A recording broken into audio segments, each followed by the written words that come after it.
Hello guys, ഇന്ന് 4 മണി ചായക്ക് ഞാനും അച്ഛനും കൂടെ പപ്പടവട ഉണ്ടാക്കി കേട്ടോ.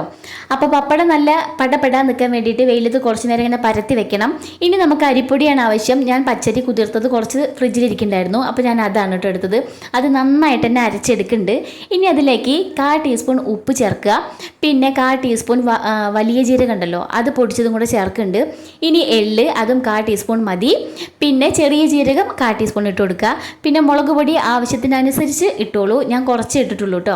അങ്ങനെ അത് ഇളക്കിക്കൊണ്ടിരിക്കുമ്പോഴാണ് ഒരു സാധനം മറന്നുപോയി, കായപ്പൊടി, അതും ഒരു 1/4 ടീസ്പൂൺ ചേർത്ത് നന്നായിട്ട് തന്നെ യോജിപ്പിച്ചെടുക്കുക കേട്ടോ. ഇനി പാൻ അടുപ്പത്ത് വെക്കുക. വെളിച്ചെണ്ണയെങ്കിൽ വെളിച്ചെണ്ണ, അല്ലെങ്കിൽ ഓയിൽ. ഞാൻ ഓയിലാണ് കേട്ടോ എടുത്തത്. ഇനി നമ്മുടെ പപ്പടക്കുട്ടന്മാരെ തിരിച്ചും മറിച്ചും മുക്കി എടുത്തിട്ട് എണ്ണയിലേക്ക് അങ്ങോട്ട് ഇട്ട് കൊടുക്കുക കേട്ടോ. പപ്പടക്കോലായിട്ട് തിരിച്ചിടാന്ന് വിചാരിക്കേണ്ട കേട്ടോ, നടക്കണില്ല. തിരിയണ് മാത്രം ഉണ്ടായിരുന്നില്ല. ഞാൻ കുറേ ശ്രമിച്ച് നോക്കി, എനിക്ക് നടന്നില്ല കേട്ടോ. അതുകൊണ്ട് ഞാൻ പപ്പടക്കോല അവിടെ വെച്ചിട്ട് ഒരു ഓട്ടക്കായി എടുത്തിട്ട് മറിച്ചിട്ടു കേട്ടോ. ഞാൻ ഈ തോണ്ടിക്കളിക്കുന്നത് കണ്ടിട്ട് അച്ഛൻ വന്നിട്ട് ഞാൻ ഉണ്ടാക്കാമെന്നും പറഞ്ഞ് അച്ഛനുണ്ടാക്കി കേട്ടോ. ഒരു 5-6 പപ്പടവട അച്ഛനുണ്ടാക്കി. അടിപൊളി ടേസ്റ്റ്, ഒന്നും പറയാനില്ല. അപ്പോൾ എന്തായാലും ഒന്ന് ട്രൈ ചെയ്ത് നോക്കിക്കോളൂ. കുട്ടികൾക്കൊക്കെ ഭയങ്കര ഇഷ്ടമാവും കേട്ടോ. 4 മണിക്ക് കട്ടൻ ചായയുടെ കൂടെ കറുമുറുന്ന് കടിച്ച് തിന്നാലോ, ഇതേപോലെ. അപ്പോൾ ഇത്രയേ ഉള്ളൂ. അടുത്ത വീഡിയോയിൽ കാണാം. ടാറ്റാ.